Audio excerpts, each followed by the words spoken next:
E infatti finisce così. E finisce qua, non c'è recupero.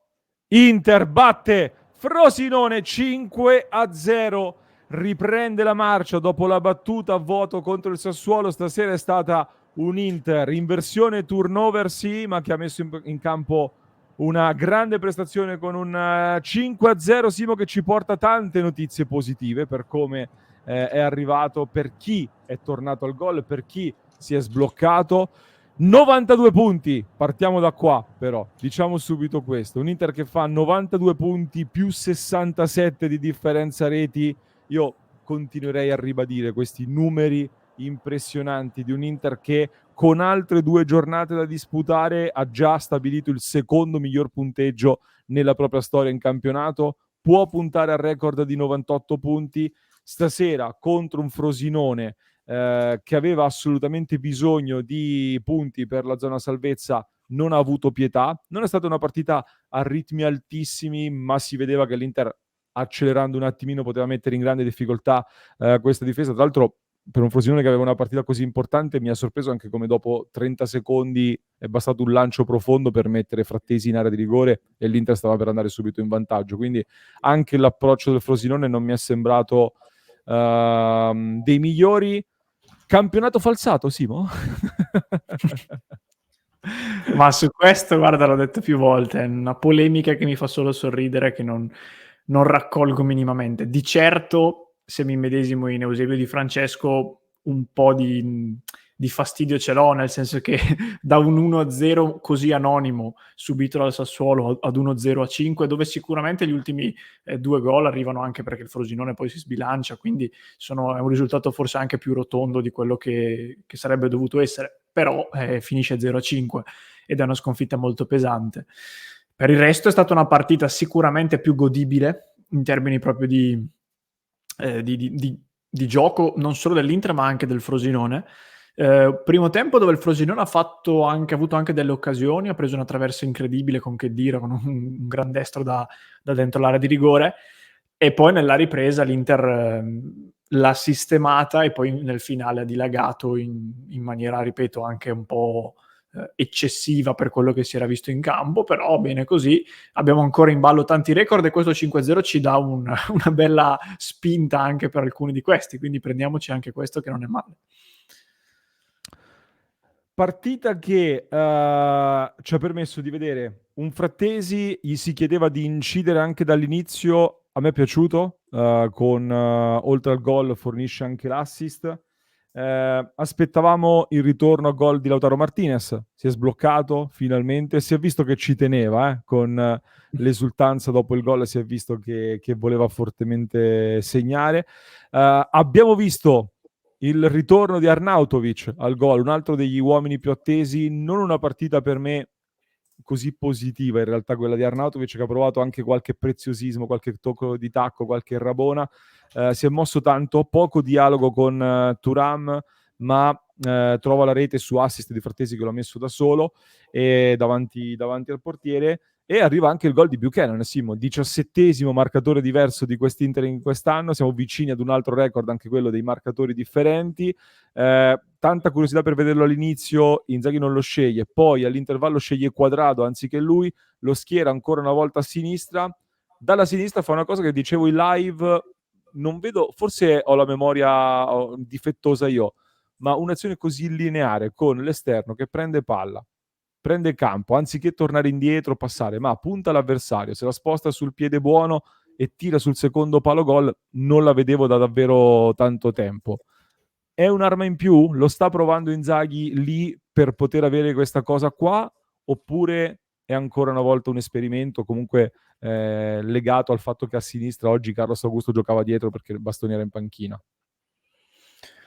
No, mi sembra evidente che Inzaghi lo veda a sinistra, a prescindere dalla disponibilità degli altri giocatori di quelle zone. L'ha messo in campo, mi pare, 5-6 volte complessivamente tutte a sinistra, quindi sta ragionando su qualcosa che preveda Buchanan a sinistra.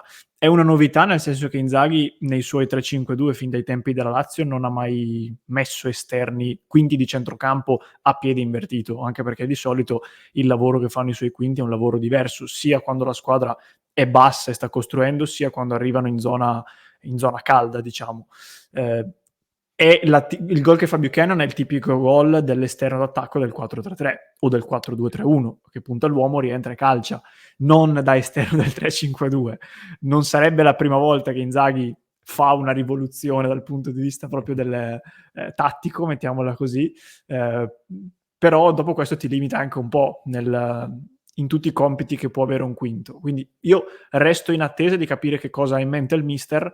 La cosa che continuo a non capire, e questa prestazione è l'ennesima conferma, è perché questo ragazzo non ha più minuti. Oggi ne ha fatti 20, ok, altre volte ne ha fatti 10 o forse anche meno, e sempre in partite come mi pare di ricordare a Udine o comunque altre partite col Sassuolo in cui di fatto doveva fare una cosa sola, attaccare, puntare, perché l'Inter doveva segnare. Avrà tutti i limiti, non saprà ancora la lingua, magari non è ancora difensivamente pronto, ok, però stiamo giocando partite che non servono a nulla, quindi perché non metterlo in campo? Se poi contemporaneamente giocano quelli che hanno giocato tutto l'anno, tutte le partite, qual è il problema? Io davvero non me lo spiego. Stavo leggendo un altro commento di World Club Channel: se non prendiamo gol da Lazio e Verona facciamo il record storico di difesa della Serie A, 20 squadre, quindi un altro record per cui competere. Merito di un Jan Sommer, Simo, poi dopo faremo le pagelle, che per me per larghi tratti è stato il migliore in campo, nonostante una partita con qualche sbavatura a livello di diciamo interventi magari non stilosissimo stasera, ma efficace, ha funzionato. E anche lì, anche sulle sue parate, è stata costruita la vittoria di questa sera. Che cosa ci portiamo quindi a casa da questa trasferta? Tanti, lo so, parleranno ancora del Sassuolo, di quella partita lì, però io Simo la vedo così.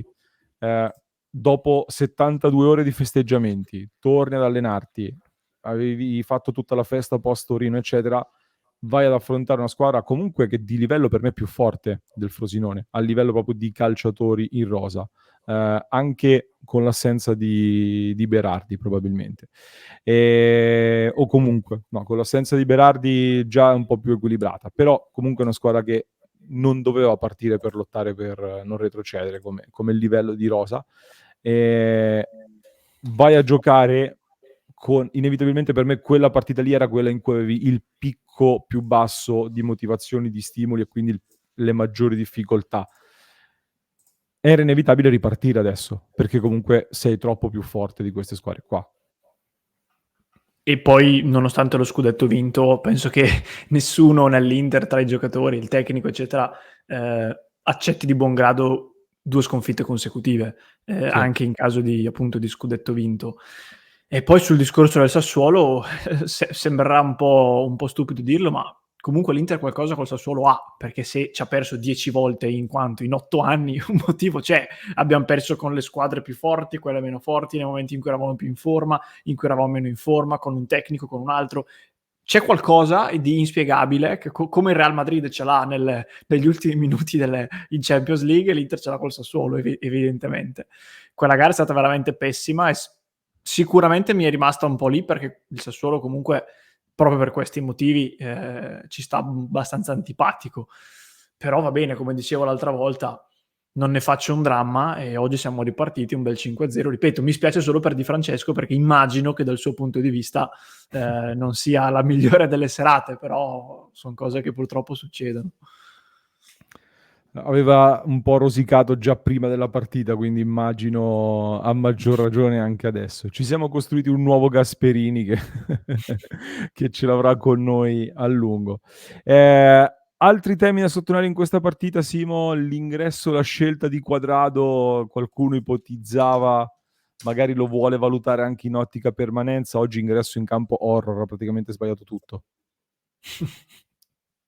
Sì, io continuo a pensare che alcuni cambi come questo di Quadrado siano anche una forma di riconoscenza, tra virgolette, verso giocatori che hanno fatto tutto l'anno da professionisti, allenandosi bene, stando nel gruppo, eccetera, e anche quelli un po' più sfortunati come lui, che è stato fuori a lungo, evidentemente per il mister si meritano di fare dei minuti in campo.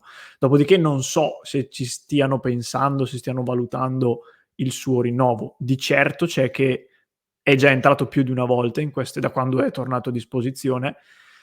Altrettanto certo c'è che negli ultimi 2 anni ha avuto tanti problemi dal punto di vista fisico, quindi se davvero si sta ragionando sul rinnovo si facciano tutti i calcoli, perché il rischio di un altro anno con un giocatore che c'è una volta sì e 3 no, stando alla cronaca infortuni, è presente.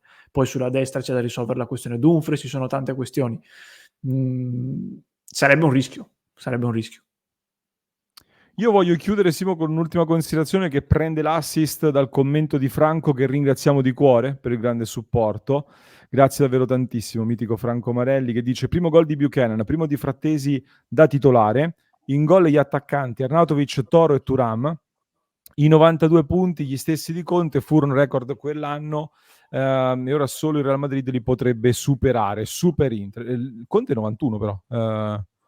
Era 91, Sì. così come erano 91 anche i punti del Napoli l'anno scorso, quindi l'Inter supera con 2 giornate d'anticipo anche lo scudetto del Napoli l'anno scorso. Quindi Simo, permettimi di chiudere con questa cosa qua, perché l'abbiamo detto più volte, ma secondo me è bene ribadirlo ad ogni possibile occasione. Cioè, tutto quello che abbiamo letto sul Napoli dell'anno scorso oggi dovrebbe essere triplicato a livello di esaltazione, perché in un campionato per me ancora più competitivo di quello dell'anno scorso, l'Inter fa ancora meglio di quel Napoli lì, e lo fa ancora una volta dopo sessioni di mercato in cui la squadra è stata costruita prestando attenzione soprattutto all'aspetto economico, oltre che quello sportivo, e con un Inter che per me ha spostato un po' anche l'asticella del gioco in Italia, e ha creato anche un modello da seguire anche in termini di costruzione di un progetto che funziona, sia tecnico che sportivo, che a livello proprio anche di gestione, perché si è parlato tanto di tanti modelli virtuosi, poi sento Maldini che elogia di fatto il modello dell'Inter in termini di costruzione di rosa e di lavoro, quindi ci terrei, ecco, a esaltare e a ricordare anche questa cosa. Beh, dal punto di vista dell'esaltazione, io penso che esaltare il Napoli, con tutto il rispetto, a livello mediatico sia più facile, perché le grandi tifoserie che coinvolgono principalmente Inter, Milan e Juve, agli occhi delle grandi tifoserie, forse tranne per i tifosi della Juve, il Napoli è una squadra, passatemi il termine, un po' più neutra, diciamo, e allora lì ti concentri sul gioco, eccetera. Farlo con l'Inter, e l'Inter si attira l'odio di Milan e Juve e viceversa. L'unica cosa, quando è che mi dispiace? Uno, quando non vengono riconosciuti i meriti di un allenatore che un anno fa, un pochino più di un anno fa, era a rischio panchina, e dopo un anno siamo arrivati a questo punto. 2, mi dispiace quando non sono i tifosi a fare questo discorso, perché dei tifosi posso anche capirlo, quando vedi giornalisti, commentatori che allo stesso modo ripropongono queste polemiche sterili anche in contesti che non siano il pattume dei social, mi dà un po' più di fastidio, perché questo non sarebbe giustificabile. Però mi consolo pensando al fatto che sotto sotto loro che si fingono super partes in realtà rosicano pesantemente, e allora spero che l'Inter continui a vincere per farli rosicare sempre di più. E speriamo di farli rosicare ancora. Chiudo qui questa clip, a parte troverete le pagelle di questa partita. Vi invitiamo, se non l'avete fatto, ad iscrivervi al canale, e vi ricordo ovviamente passioneinter.club, la nostra grande community con interisti da tutto il mondo. Vi aspettiamo lì per parlare di Inter ogni giorno, approfondimenti, analisi, appuntamenti esclusivi ogni lunedì nei post partite, il giovedì con il watch party, la serata quiz e molto altro. www.passioneinter.club, vi aspettiamo lì.